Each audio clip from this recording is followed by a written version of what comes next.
Praise the lord. హల్లెలూయా. దేవునికి స్తోత్రాలు. క్రీస్తు యేసునందు నా ప్రియమైన దేవుని బిడ్డలని మీ అందరికీ ఉదయకాలపు శుభములు తెలియచేస్తున్నాను. ప్రియమైన దేవుని బిడ్డలారా, ఇంతవరకు ఆయన మనల్ని కాపాడి సంరక్షించారు, క్షేమము ఆరోగ్యం అనుగ్రహించారు. కనుక మనము ఈ దినాన దేవుని యొక్క కృపచేత మనము 10వ మాసంలో ప్రవేశించున్నాం. దేవుడు అద్భుతమైన రీతిలో ఆశ్చర్యకరంగా ఆయన మనల్ని మన కుటుంబాలను ఆయన కాపాడి సంరక్షించి నడిపించును గాక. ఆమేన్. హల్లెలూయా. 9 మాసాలు కాపాడిన దేవునికి మనము మానక కృతజ్ఞతాస్తుతి చెల్లింపబద్దులమైన ప్రియమైన దేవుని బిడ్డలారా, మరి దేవుని యొక్క లేఖనంలో నుండి మనం గమనించాలి. మీరు ఒకవేళ తమ్లైన్ చూసే ఉంటారు, దేవుడు ఎందుకు కయ్యూను ఆ యొక్క అర్పణను అంగీకరించలేదు. కయ్యూన్లో దేవుడు ఆ యొక్క అర్పణ అంగీకరించక ఉండడానికి కయ్యూనులో ఆయన ఏం కనుగొన్నాడు? సో మొదటిగా మనం గమనించినప్పుడు కయ్యూను దేవునికి బలి అర్పణ చెల్లించాలి అని అన్నప్పుడు ఆయన యొక్క ఆయన మనసు దేవునికి అంగీకారమైనట్లుగా దేవుడు గమనించలేదు. అందుకనే దేవుడు కయ్యూనుతో మాట్లాడతాడు, నువ్వు సత్క్రియ చేస్తే నీ తలపైకి ఎత్తుకుంటావు కదా, సత్క్రియ నువ్వు చేయలేదు అంటే నీ మనస్సు అనేది సరిగా లేదు, నీ హృదయం అనేది సరిగా లేదు. దేవునికి బలి అర్పణ చేసే విషయంలోనే బాగా గమనిద్దాం. వారు అంటే కయ్యూను, హేబేలు. కయ్యూనేమో పొలంలో పంట వేసి సేద్యం చేసేవాడని, హేబేలు గొర్రెల కాపరని మనం చూస్తాం. సో కయ్యూను తన పంటలో దేవునికి అర్పణ చెల్లించాల్సిన ఆ సందర్భంలో ఆ యొక్క హృదయాన్ని దేవుడు గమనించాడు. అందుకని మనం గమనిస్తున్నాం, దేవుడు మనం తీసుకొచ్చిన ఆ యొక్క రూపాన్ని కాదు, తీసుకొచ్చిన మనసును చూస్తాడు. యేసయ్య శరీరధారిగా ఈ భూమి మీద ఉన్నటువంటి సమయంలో దేవాలయంలో ఉన్నప్పుడు కానుకలు పెట్టికి సమీపంలో ఉన్నాడు ఆయన. అందరూ వేస్తున్నది చూస్తున్నారు. అక్కడ ఒక విధవరాలు వేసింది కూడా చూశాడు. అందుకనే ఆ విధవరాలు గురించి ఆయన అన్నమాట ఏంటంటే, ఈమె అందరికంటే ఎక్కువ వేసింది అని అన్నాడు. అది అట్టయ్య బాబు, ఆమె వేసింది 2 కాసులు కదా, అందరూ ఇంకా ఎక్కువ వేశారు కదా, ఈమె అందరికంటే ఎక్కువ వేసింది ఎలా చెప్తావయ్యా అని అన్నట్లుగా అక్కడ మనం గమనిస్తే ప్రభువే చెప్తున్న మాట ఏంటంటే, అందరూ తమకు కలిగిన దాంట్లో కొంత వేశారు, కానీ ఈమెయితే తనకున్నదంతా వేసేసింది. తన దగ్గర ఉన్నది 2 కాసులు, ఆ 2 కాసులు కూడా దేవునికి వేసింది. అంటే ఆమె మనస్సు, అక్కడ పాయింట్ మనం ఇక్కడ గుర్తించాల్సిన పాయింట్ ఏంటంటే ఆమె మనస్సు. దేవునికి మహిమ కలుగును గాక. హల్లెలూయా. సో మొదటిగా దేవుడు కయ్యూను మనస్సును చూచాడు. రెండవదిగా కయ్యూను అర్పణ అర్పించేటప్పుడు ఒక ఆచారముగా తీసుకొచ్చాడు. ప్రియులారా గమనించాలి, ఆ అర్పణ అనేది ఆచారముగా, ఆచారపు భక్తి చేస్తున్నట్లుగా, ఆచారపు జీవితాన్ని, ఆచారపు ప్రార్థనను ఆచారంగా, ఏదో తినేటప్పుడు భోజనం చేసేటప్పుడు ప్రార్థన చేసుకోవాలి, పడుకునేటప్పుడు ప్రార్థన చేసుకోవాలి, లేచేటప్పుడు ప్రార్థన చేసుకోవాలి, ఇది ఆచారం.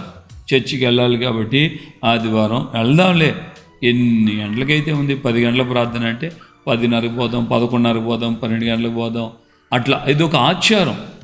ఆచారమైనటువంటి భక్తి చేసేవాళ్ళు ఈ రోజున కోకొలలుగా ఉన్నారు. కోకొలలుగా దైవ సంబంధమైనటువంటి నిజమైన ఆ మనస్సు, ఆ యొక్క తలంపు రావట్లేదు. ఆత్మతో దేవుణ్ణి ఆరాధించేవారు ఆత్మతోనూ సత్యముతో ఆరాధించాలని దేవుడే కోరుకుంటున్నాడని యేసే చెప్పిన మాట అది.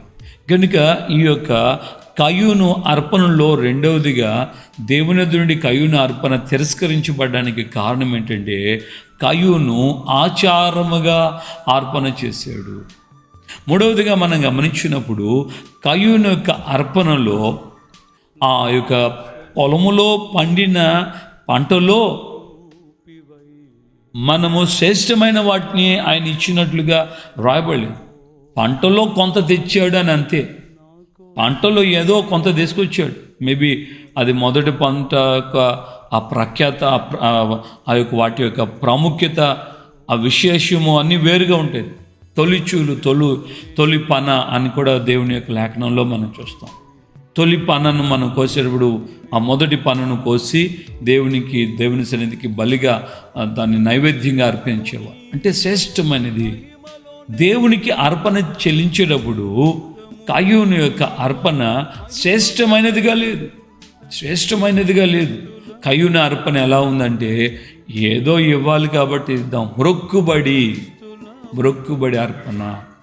ఏదో చాలా బాగా విదిలిద్దాం, ఏదో కర్మ, వీళ్ళేదో అడుక్కుంటున్నారు, వీళ్ళేదో చెప్తున్నారు, ఇదైతే చేయకపోతే ఇట్లా అవుతుంది అన్నట్లుగా విదిలించినట్లుగా ఉంటుందే తప్ప ఆ కయ్యూను అర్పణ అది దేవునికి ఇస్తున్నాను అన్నటువంటి ఆ మనస్సు లేదు. అందుకనే దేవుడు తన దాసుల ద్వారా ఆ విశ్వాస వీరుల పట్టిక రాస్తున్నప్పుడు అక్కడ దేవుడు హెబ్రీ పత్రిక 11వ అధ్యాయంలో ఈ మాటను మెన్షన్ చేస్తాడు. ఏమనంటే, హేబేలు కయ్యూను కంటే శ్రేష్టమైన బలి అర్పణ చేశాడు. అంటే కయ్యూను శ్రేష్టమైనది కాదు అని కదా దాని అర్థం. దేవునికి మనం ఏది ఇస్తున్నామో అది శ్రేష్టముగా ఉండాలి. దేవునికి ఇచ్చే అర్పణ శ్రేష్టమైనదిగా ఉండాలి. దేవునికి మహిమ కలుగునుగాక. ఈరోజున నువ్వు చేసే భక్తి, ప్రార్థన, అలాగే ఇచ్చే అర్పణ ఏదైనా కానీ అది అంగీకరించబడేటట్లుగా ఉందా, లేకుంటే దేవుడు దాన్ని అంగీకరించకుండా తిరస్కరించబడేటట్లుగా ఉందా? ఒక్కసారి నేను నీవే ఆలోచించుకో. తిరస్కరించబడుతుందా ఆ అర్పణ, లేకంటే అంగీకరించబడుతుందా? దేవుని యొక్క సన్నిధిలో మొట్టమొదటి వ్యక్తిగా ఉన్న జ్యేష్ఠుడైన కయ్యూను దేవుని ద్వారా తిరస్కరించబడ్డాడు. ఆయన సన్నిధిలో ఉండి వెళ్ళగొట్టబడ్డాడు. అటు తర్వాత అతను నరహంతకుడు అయిపోయాడు. భయంకరమైనటువంటి ముగింపు ఆయన జీవితంలో. ఆ యొక్క ఎంటర్ ఆ కయ్యూను యొక్క సంతతి కూడా భయంకరమైన పరిస్థితుల్లో తుడిచిపెట్టకపోయింది. దేవుని బిడ్డలుగా ఈ రోజున మనం గమనించాలి, కయ్యూనుకి సంబంధించిన ఏ విధమైన ఆ యొక్క ఎక్స్ప్లెనేషన్ తర్వాత ఎక్కడ కూడా ఇవ్వబడలేదు. మరి ఈ రోజున మనం ఏమని ఆలోచిస్తున్నాం? ఈ నెల ప్రారంభమైంది కదా, నువ్వు దేవునికి ఏమి ఇచ్చినా, ఏ చేసినా, ఏ అర్పణ చేసినా, అటు ప్రార్థన పూర్వకంగా, ఆధ్యాత్మికంగాను, ఇటు శారీరకంగాను, దేవుని మందిరానికి నువ్వు ఏమి తీసుకొచ్చినా, ఏమి ఇవ్వడానికి నువ్వు సిద్ధపడినా అది ఎలా ఉండాలంటే దేవునికి అది ఎంతో ఇష్టమైనదిగాను, మనపూర్వకంగా నువ్వు చేస్తున్నట్లుగా ఆయన దాన్ని గుర్తించాలి. పరమ నుండి హృదయపూర్వకంగా చేయాలి. మనసులో ఒకటి పెట్టుకొని పైకి ఒకటి చేయకూడదు. దేవుడు మనం తెచ్చే అర్పణ కంటే కూడా మన మనస్సును ఆయన చూస్తున్నాడు అనే విషయాన్ని మర్చిపోకూడదు. ప్రార్థన చేసుకుందామా? ఒకవేళ అలాంటి మనసు ఏదైనా ఉంటే దయతో దేవుని దగ్గర క్షమాపణ కోరుకో. దేవుడు నీ బలిని అంగీకరించేటట్లుగా, దేవుడు ఆ విధంగా నీకు కృప చూపించినట్లుగా, నీ మనసు మారునట్లుగా, ఆయనకి నువ్వు ప్రేమించి ఆ ప్రేమను వ్యక్తపరిచే విధానం, ఆ స్థితిని నువ్వు కనపరిచేటట్లుగా ఉండాలని సేవకుడిగా కోరుకుంటున్నాను. ప్రార్థన చేసుకున్నాను. ప్రేమగల తండ్రి, మీకు వందనాలు. ఈ ఉదయకాలమందు నా ప్రభువా, అయ్యా మాతో మీరు మాట్లాడి మమ్మల్ని మీరు జ్ఞాపకం చేసుకున్నాం. మమ్మల్ని మేము పరీక్షించుకునేటట్లుగా, పరిశీలించుకునేటట్లుగా దేవా, మేము మీకు అర్పించే అర్పణ అయ్యా కయ్యూను యొక్క జీవితాన్ని ఈ రోజున మాకు విశదపరిచారు. కయ్యూను వంటి వారమై ఉండరాదు అని మీ లేఖనాలు తేటగా చెప్తున్నాయి. ఎందుకు దేవుడు కయ్యూను అర్పణను తిరస్కరించాడు అనే దానికి చక్కటి నాయన అయ్యా మీ యొక్క లేఖనాల ఆధారాలు మాకు చూపించారు. కయ్యూను నాయన హృదయం మంచిగా లేదని, అది ఒక ఆచారంగా ఉందని, అలాగే పొలము పంటలో కొంత ఇచ్చాడనే ఉందే కానీ అది మీకు అంగీకారమైనట్లుగా, అది మీకు ఇస్తున్నటువంటి సమయంలో శ్రేష్టమైనదిగా ఉండాలన్నట్లుగా కూడా ఏమీ లేదని మేము మీ యొక్క లేఖనాల ద్వారా తెలుసుకున్నాం. కనుక మేము అయ్యా మా జీవితంలో, నా జీవితంలో మేము మీకు చేసే భక్తి అయ్యా ప్రార్థన, దైవభక్తి విషయంలో కానీ, అటు లోక సంబంధమైన విషయాల్లో, ఆర్థిక విషయాల్లో మేము మనసారా మీకు చేయాలి, అది దీవెనకరంగా ఉండేటట్లుగా చేయాలని మీ లేఖనాలు మాకు విశదపరిచాయి. ఈ మాటలు విన్న బిడ్డలైన మేమందరము ఇది మొదలుగా నా విధంగా మీ సన్నిధిలో ముందుకు నడిపించబడుతూ అయ్యా మీకు సాక్షిగా ఉండేందుకు సహాయించే ఘనత, మహిమ, ప్రభావాలు మీరు మాత్రమే పొందమని యేసయ్య పరిశుద్ధ నామములో ప్రార్థన చేసి పొంది ఉన్నాము తండ్రి. ఆమేన్. మన ప్రభువైన యేసుక్రీస్తు కృపయు, తండ్రి అయిన దేవుని ప్రేమ, పరిశుద్ధాత్మిక అన్యోన్య సహవాసం, సమాధానం ఇప్పుడు ఎల్లప్పుడు సకల పరిశుద్ధులకి మనకును ప్రభు రాకడ పర్యంతం కృపతోడే ఉండి నడిపించునుగాక. ఆమేన్, ఆమేన్, ఆమేన్. హల్లెలూయా. ప్రభువు అందరికీ వందనాలు. మనము కయ్యూను వంటి వారమై ఉండరాదు. ఆమేన్. హల్లెలూయా. ఎందుకు అని మనం మనల్ని మనం ప్రశ్నించుకుంటే, అతడు దేవుని చేత తిరస్కరించబడిన వాడు, అతని అర్పణ తిరస్కరించబడిన పరిస్థితి, అతడు తన సహోదరిని చంపిన వ్యక్తి, అతనికి కోపము మండింది. ఇలాంటి విషయాలన్నీ మనం చూస్తాం. అందుకని దేవుని యొక్క వాక్యం తడిగా చెప్తుంది, మనము కయ్యూను వంటి వారమై ఉండరాదు. మనం అర్పించే అర్పణ కయ్యూను వలె తిరస్కరించబడకూడదు. అర్థం చేసుకుంటూ దేవునికి ఏది చేయాలన్నా, అటు ఆధ్యాత్మికంగా భక్తి విషయంలో కానీ, ఇటు శారీరకంగా కానీ, నువ్వేది చేయాలన్నా దైవ సంబంధంగా ఆ విధంగా నడిపించబడు.